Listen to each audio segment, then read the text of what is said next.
Hello दोस्तों, नमस्कार। बात कर लेते हैं दिन भर की सारी बड़ी खबरों की, जहां सबसे पहले आपको बताएंगे रशिया से ये खतरनाक हथियार खरीदने जा रहा अपना भारत। बढ़ जाएगी पाकिस्तान चाइना की टेंशन। दोस्तों, नौसेना की ताकत में होने वाला है बड़ा इजाफा। तो वहीं आपको बताएंगे ट्रंप प्रशासन हुआ सख्त। C-17 जैसे सैन्य विमान से भारतीयों को अमेरिका से वापस भेजे जाने की बहुत बड़ी खबर। तो वहीं ट्रंप के इस एक्शन से क्या छिड़ जाएगी खूनी जंग? अमेरिकी बॉर्डर एजेंट्स पर बड़े हमले की बहुत बड़ी तैयारी। तो वहीं बांग्लादेश में एक बार फिर मच गया बवाल। ट्रेन हड़ताल की वजह से देश में आ गई आफत। बताएंगे बांग्लादेश में अचानक ऐसा क्या हुआ कि पूरे देश में रोक दी गई ट्रेनें, यूनुस को बुलानी पड़ गई सेना। दोस्तों, वहीं तालिबान में जंग, हिब्बुतुल्लाह अंखुदजादा ने काबुल पर कर दिया कब्जा, देश छोड़कर भागा सिराजुद्दीन हक्कानी। दोस्तों, तो वहीं अगर आप भी अपने एक फोन में 2 सिम चलाते हैं तो आपके लिए बड़ी खबर निकलकर सामने आ रही है। सारी जानकारियां विस्तार से आपको बताने वाले हैं, बस आप वीडियो के लास्ट तक बने रहिएगा। और खबरों में आगे बढ़ने से पहले देश भारत का निरंतर समर्थन करते और मानते कि भारत को सुपर पावर कंट्री बनने से कोई नहीं रोक सकता। तो इस वीडियो को लाइक करके, चैनल को सब्सक्राइब करके, बेल आइकन दबा के कमेंट में जय हिंद अवश्य कह दीजिएगा। अब बात कर लेते हैं पहली और सबसे बड़ी खबर की, जहां नौसेना की ताकत में होगा बड़ा इजाफा। एंटी शिप क्रूज मिसाइल की खरीद के लिए भारत ने रशिया के साथ किया समझौता। बढ़ जाएगी पाकिस्तान चाइना की टेंशन। दोस्तों, रशिया से यह खतरनाक हथियार खरीदने जा रहा है अपना भारत। दरअसल भारत लगातार अपनी सैन्य क्षमताओं में इजाफा कर रहा है, बढ़ोतरी कर रहा है। साउथ एशिया में भारत एक मजबूत देश के रूप में उभर रहा है। इसी क्रम में मिसाइलें खरीदने के लिए भारत ने रशिया से एक बड़ा समझौता किया है। दोस्तों, आपको बता दें कि भारत रशिया से एंटी शिप क्रूज मिसाइलें खरीदने जा रहा है, जिसके बाद भारत की नौसेना और भी ज्यादा शक्तिशाली हो जाएगी। भारत ने मंगलवार बोले तो 4 फरवरी को रशिया के साथ एंटी शिप क्रूज मिसाइलों की खरीद के लिए एक अनुबंध पर हस्ताक्षर किए। ये कदम भारतीय नौसेना के पनडुब्बी बेड़े की लड़ाकू क्षमताओं को महत्वपूर्ण रूप से बढ़ाएगा। रक्षा सचिव राजेश कुमार सिंह की मौजूदगी में एंटी शिप क्रूज मिसाइलों की खरीद के लिए अनुबंध पर हस्ताक्षर किए गए। रक्षा मंत्रालय की तरफ से सोशल मीडिया प्लेटफॉर्म एक्स पर पोस्ट में कहा गया है कि रक्षा मंत्रालय ने मंगलवार को नई दिल्ली में रक्षा सचिव राजेश कुमार सिंह की मौजूदगी में एंटी शिप क्रूज मिसाइलों की खरीद के लिए रशिया के साथ एक अनुबंध पर हस्ताक्षर किए हैं, जो वाकई में फिर एक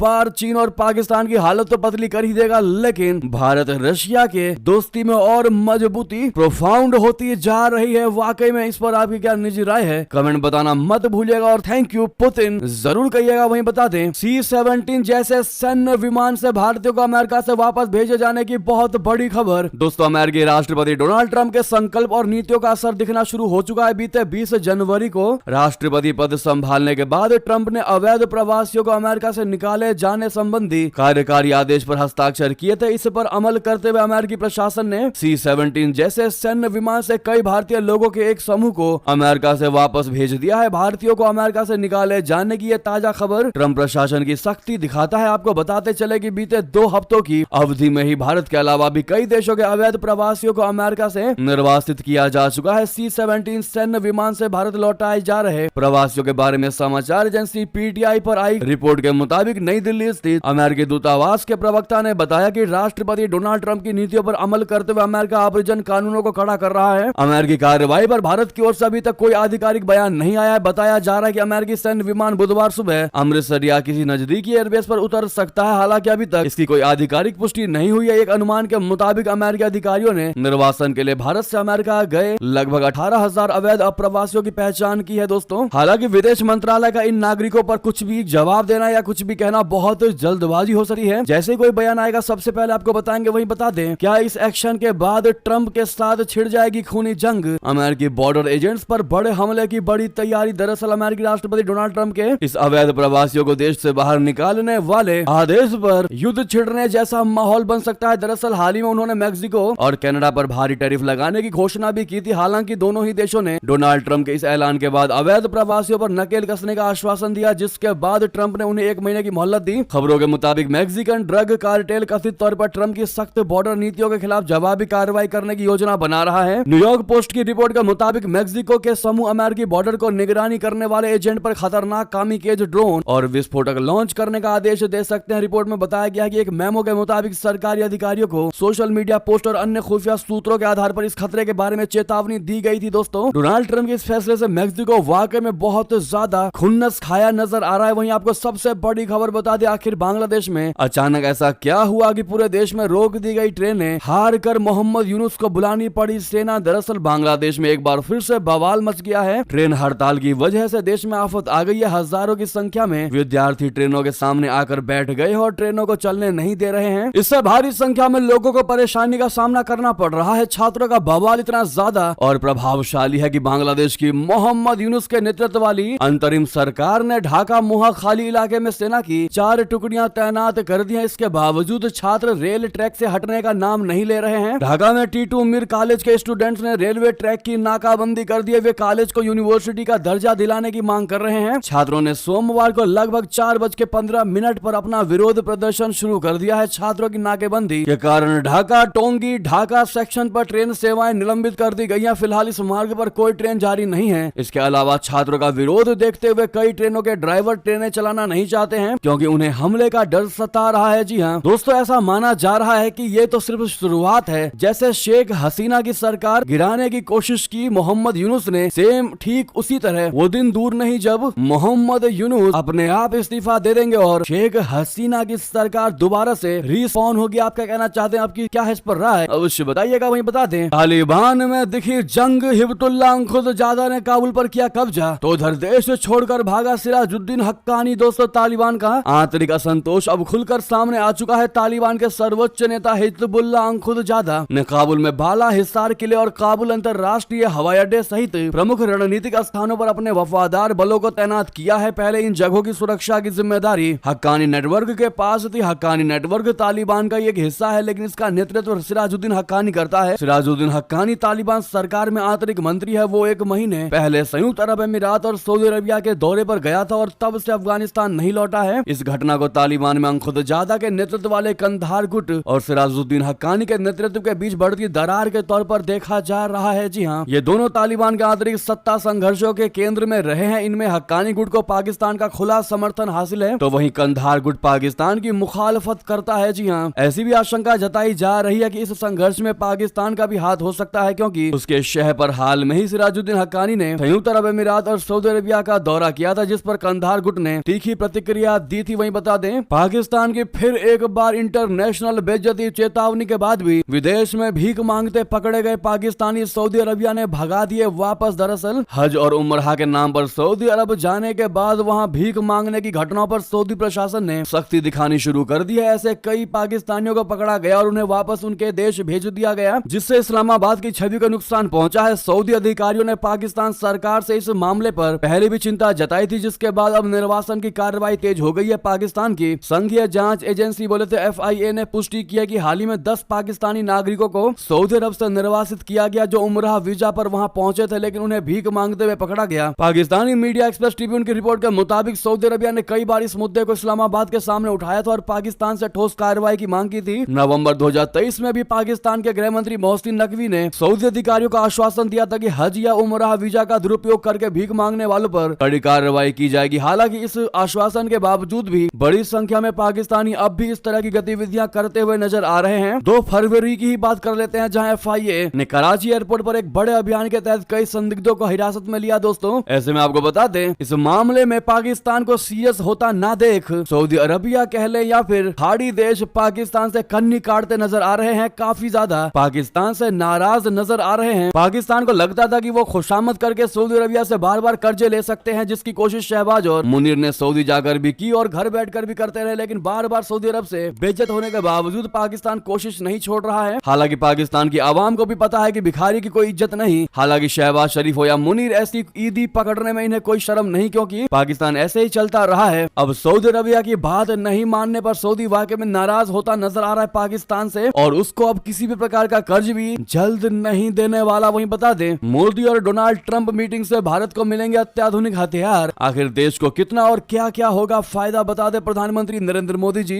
13 फरवरी को वॉशिंगटन DC में अमेरिकी राष्ट्रपति डोनाल्ड ट्रंप से मुलाकात करेंगे। इस महत्वपूर्ण बैठक में दोनों देशों के बीच रक्षा सहयोग को और मजबूत करने पर चर्चा होगी। भारत और अमेरिका के बीच रक्षा, व्यापार और सैन्य साझेदारी पिछले कुछ वर्षों में तेजी से बढ़ी है। इस मुलाकात से इसमें और मजबूती आने की संभावना है। भारत और अमेरिका एक साझा रणनीतिक दृष्टिकोण रखते हैं, विशेष रूप से इंडो पैसिफिक क्षेत्र में स्वतंत्रता और सुरक्षा सुनिश्चित करने के लिए 2016 में अमेरिका ने भारत को मेजर डिफेंस पार्टनर का दर्जा दिया था, जिससे दोनों देशों के बीच रक्षा उपकरणों और प्रौद्योगिकी के हस्तांतरण वितरण में तेजी आई, जिसके अलावा 2018 में भारत को स्ट्रेटेजिक ट्रेड ऑथराइजेशन टियर 1 यानी STF फर्स्ट का दर्जा मिला, जिससे भारत को सैन्य और दोहरे उपयोग की तकनीकों तक अधिक सुविधाजनक पहुंच हासिल हुई। जी हां, भारत के सामने लड़ाकू विमान F-21, Boeing FA-18 super hornet और F-15X ईगल जैसे उन्नत लड़ाकू विमानों की खरीदने का प्रस्ताव है। ये विमान भारतीय वायुसेना की ताकत को बढ़ाएंगे ही नहीं, बल्कि चार चांद लगाएंगे और अमेरिका के साथ सैन्य सामंजस्य को भी मजबूत करेंगे। बाकी नौसेना के लिए भी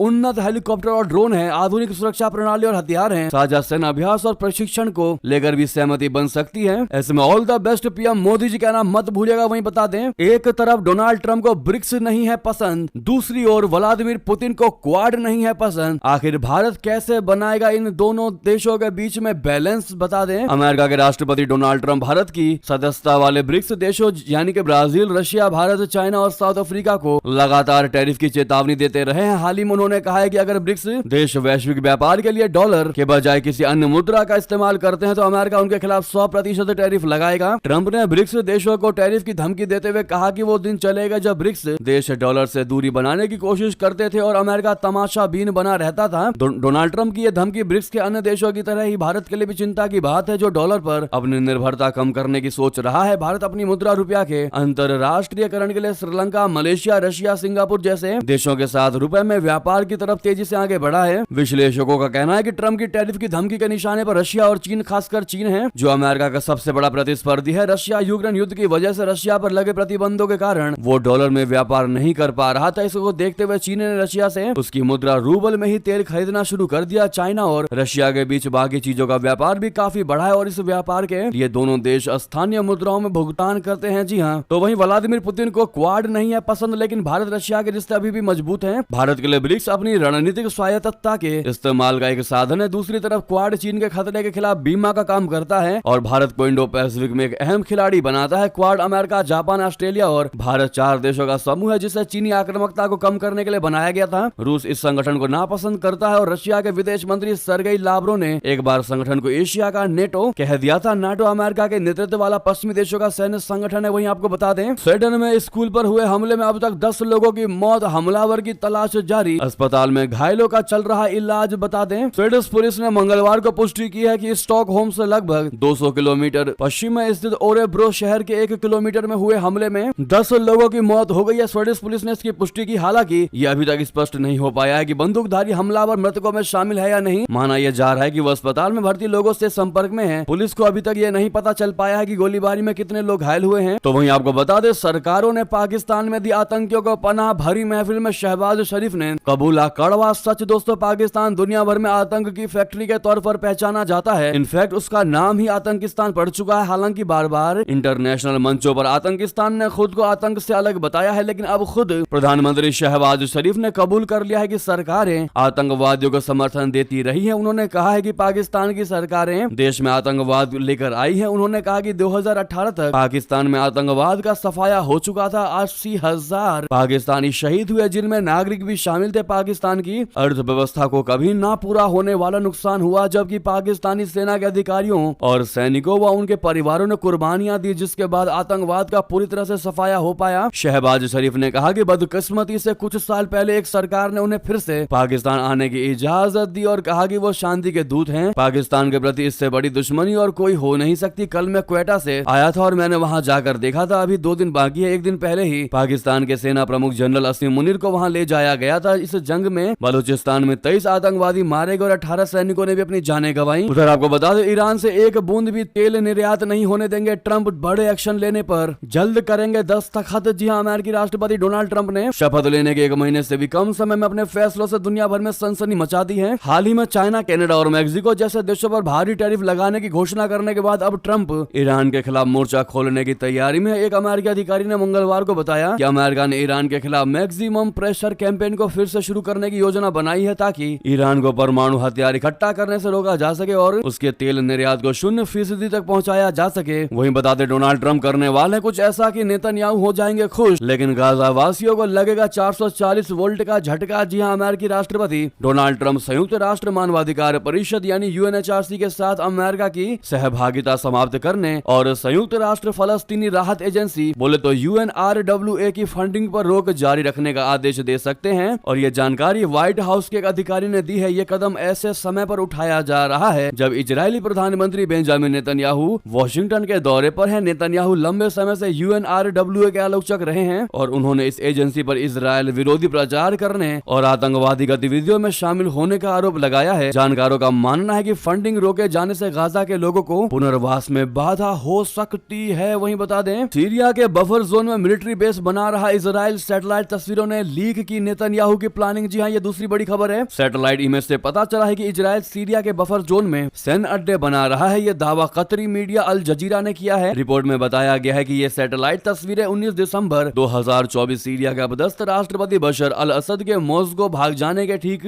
11 दिन बाद और 1 फरवरी 2025 के बीच ली गई थी। तस्वीरों में बफर जोन के अंदर उस समय निर्मित 6 साइट नजर आ रहे हैं। इसके अलावा एक और सैन्य अड्डा बफर जोन के बाहर और सीरियाई क्षेत्र के अंदर बनाया जा रहा है। जी हाँ, वही बता दें, भारत जर्मनी पनडुब्बी सौदा रशिया के लिए इसका क्या है मतलब, क्या है डिफेंस डिप्लोमेसी। बता दें, भारतीय नौसेना की AIP पनडुब्बी डील जर्मन इंजीनियरिंग और स्टील उत्पादन समूह थीसेनक्रूप मरीन सिस्टम्स को मिलने का रास्ता साफ हो गया। इस डील को पाने के लिए थीसेनक्रूप मरीन सिस्टम के अलावा स्पेन की कंपनी नवंतिया दावेदार थी, लेकिन भारतीय रक्षा मंत्रालय ने कुछ दिनों पहले नवंतिया के ऑफर को ठुकरा दिया है। ऐसे में अब जर्मनी का थीसेनक्रूप मरीन सिस्टम्स भारत के मजगांव डॉग शिप बिल्डर्स के साथ मिलकर भारत में ही 6 पनडुब्बियों का निर्माण करेगा। दोनों कंपनियों ने हाल ही में पुष्टि की है कि भारत के रक्षा मंत्रालय ने आगे की प्रतिक्रिया के लिए डील को हरी झंडी दे दी है। वहीं बता दें, दिल्ली की सभी 70 सीटों पर होगी वोटिंग। आज 699 उम्मीदवारों के भाग्य का होगा फैसला। दोस्तों, राष्ट्रीय राजधानी में अगली सरकार किसकी बनेगी, इसका फैसला आज यहाँ की जनता सुनाएगी। सुबह 7 बजे से दिल्ली विधानसभा चुनाव के लिए वोटिंग शुरू हो रही है। करीब 1,56,00,000 से अधिक मतदाता आज अपने मताधिकार का इस्तेमाल करेंगे। सभी 70 विधानसभा क्षेत्रों के 13,766 मतदान केंद्रों पर मतदान होगा। इस बार चुनावी रण में 699 उम्मीदवार अपनी किस्मत आजमा रहे हैं। इस दौरान दिल्ली की सत्ताधारी आम आदमी पार्टी की नजर तीसरे कार्यकाल पर है। वहीं बीजेपी और कांग्रेस का प्लान आम आदमी पार्टी के विजय रथ को रोकने के लिए दिल्ली में फिर से उभरने का है। अरविंद केजरीवाल के नेतृत्व में आम आदमी पार्टी अपनी कल्याणकारी योजनाओं के दम पर लगातार तीसरी बार सत्ता में आने की कोशिश कर रही है। तो वहीं दूसरी ओर बीजेपी 25 वर्षों से अधिक समय के बाद राजधानी में फिर से सरकार बनाने का प्रयास कर रही है। 2013 तक लगातार 15 साल शासन करने वाली कांग्रेस पिछले 2 विधानसभा चुनाव में एक भी सीट जीतने में विफल रहने के बाद इस बार वापसी की कोशिश कर रही है। क्या होगा क्या नहीं होगा वो तो आने वाला वक्त ही बताएगा और दिल्ली की जनता ही बताएगी। कमेंट में जरूर बताइएगा दोस्तों, आपके हिसाब से कौन होगा इस बार दिल्ली की विजयी पार्टी। तो वहीं दिल्ली चुनाव के लिए वोटिंग आज सुबह 7 बजे से शुरू हुआ और कड़ी सुरक्षा व्यवस्था के बीच शाम 6 बजे तक वोट डाले जा रहे हैं। निर्वाचन आयोग ने शांतिपूर्ण मतदान सुनिश्चित करने के लिए अर्धसैनिक बलों की 220 कंपनियां, दिल्ली पुलिस के 35,626 जवान और 19,000 होमगार्ड तैनात किए हैं। लगभग 3,000 मतदान केंद्रों को संवेदनशील के रूप में चिन्हित किया गया है। इनमें से कुछ स्थानों पर ड्रोन निगरानी समेत विशेष सुरक्षा व्यवस्था भी की गई है। जी हाँ, आप में से ऐसे कौन कौन लोग हैं जो दिल्ली से इस खबर को देख रहे हैं, कमेंट में जरूर बताइएगा और आपके यहाँ पर क्या स्थिति है बताना मत भूलिएगा। वहीं बता दें, अरविंद केजरीवाल के खिलाफ हुई FIR, दिया था यमुना के पानी में जहर मिलाने वाला बयान। दोस्तों, दिल्ली चुनाव की वोटिंग से ठीक पहले आम आदमी पार्टी मुखिया अरविंद केजरीवाल के खिलाफ हरियाणा में FIR दर्ज की गई है। यह मुकदमा शाहबाद पुलिस थाने में दर्ज किया गया है। दरअसल केजरीवाल ने हरियाणा पर यमुना के पानी में जहर मिलाने का आरोप लगाया था। एडवोकेट जगमोहन मनचंदा नाम के शख्स ने FIR दर्ज करवाई है। जगमोहन मनचंदा ने इस बयान को दलगत राजनीति बताते हुए अदालत में केजरीवाल के खिलाफ शिकायत की थी, जिसके बाद केजरीवाल के खिलाफ BNS की धारा 192, 196(1), 197(1), 248(a), 299 के तहत केस दर्ज किया गया है। दोस्तों, तो उधर भारतीय जनता पार्टी का वीडियो के साथ बड़ा दावा, आतिशी का PA यानी पर्सनल असिस्टेंट 5 लाख रुपए बांटते हुए पकड़ा गया। जी हाँ, दिल्ली में विधानसभा चुनाव के लिए वोटिंग से चंद घंटे पहले राजनीतिक दलों में आरोप प्रत्यारोप का दौर चरम पर पहुंच चुका है और दोनों प्रमुख दल आम आदमी पार्टी और बीजेपी एक दूसरे पर आरोप लगाने में कोई कोर कसर नहीं छोड़ रही। इसी कड़ी में मंगलवार देर रात भाजपा ने एक वीडियो शेयर करते हुए आरोप लगाया कि दिल्ली की मुख्यमंत्री आतिशी का PA 5 लाख रुपए के साथ पकड़ा गया है। हालांकि ये विवेचना का विषय है, जांच में पता लगेगा कि रियलिटी क्या है, लेकिन बीजेपी ने जो दावा किया है वो हम आपको बता रहे हैं खबर के माध्यम से। वहीं बता दें, प्रधानमंत्री नरेंद्र मोदी जी आज करेंगे महाकुंभ में पवित्र स्नान। आज सुबह लगभग 10 बजे प्रयागराज एयरपोर्ट पर पहुंचने के बाद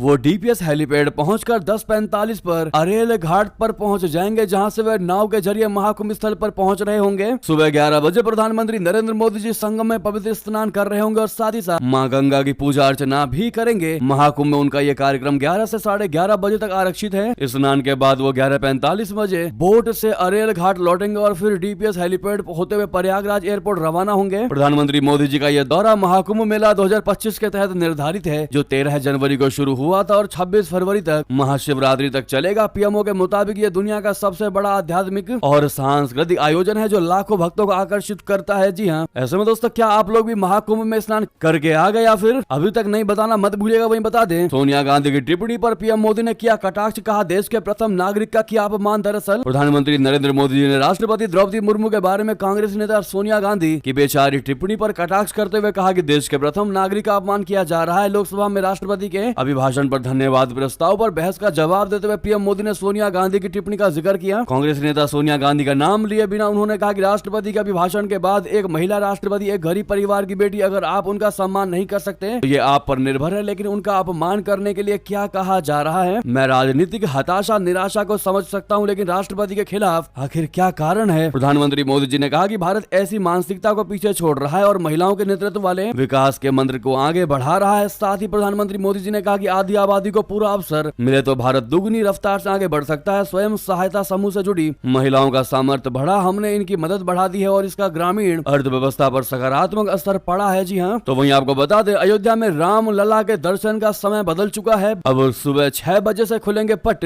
रोजाना 15 घंटे खुलेगा मंदिर। जी हाँ, रामलला की दर्शन अवधि में 6 फरवरी से एक बार फिर बदलाव किया गया है। मंदिर 6 फरवरी से सुबह 6 बजे से रात 9 बजे तक खुला रहेगा। रोजाना 15 घंटे तक मंदिर खुला रहेगा। रात 10 बजे शयन आरती होगी। श्री राम जन्मभूमि तीर्थ क्षेत्र ट्रस्ट ने प्रयागराज कुंभ से लौट रहे श्रद्धालुओं की भीड़ के चलते राम मंदिर की दर्शन अवधि में बदलाव किया था। राम मंदिर ट्रस्ट के सदस्य डॉक्टर अनिल मिश्रा ने बताया कि अधिक से अधिक श्रद्धालु रामलला के दर्शन कर सके, इसीलिए राम मंदिर की दर्शन अवधि बढ़ाकर 18 घंटे कर दी गई थी। वहीं बता दें, अगर आप भी 2 सिम कार्ड चलाते हैं वाकई में तो आपको ध्यान देने की आवश्यकता है। जियो, एयरटेल, वोडाफोन, बीएसएनएल के इन प्लान्स की हो रही है खूब चर्चा। दोस्तों, जैसा कि आप सभी को पता है, जियो, एयरटेल, वोडाफोन आइडिया ने पिछले साल प्लान की कीमतों में काफी ज्यादा इजाफा किया था। इसका असर भी यूजर्स पर नजर आने लगा है। सभी कंपनियों का यूजर बेस काफी कम हो गया था, हालांकि धीरे धीरे ये रिकवर भी होने लगा है। अब ऐसे में अगर आप भी कोई नया प्लान सर्च कर रहे हैं तो हम इस खबर के माध्यम से आपको जानकारी दे रहे हैं। दोस्तों, ये सभी प्लान ऐसे यूजर्स के लिए काफी फायदेमंद साबित होते हैं जो 2 सिम कार्ड का इस्तेमाल करते हैं, क्योंकि दूसरी सिम कार्ड के लिए आपको अलग से रिचार्ज करना होता है। दूसरा सिम कार्ड एक्टिवेट रखने के लिए आपको कोई सस्ता रिचार्ज चाहिए होता है, तो आप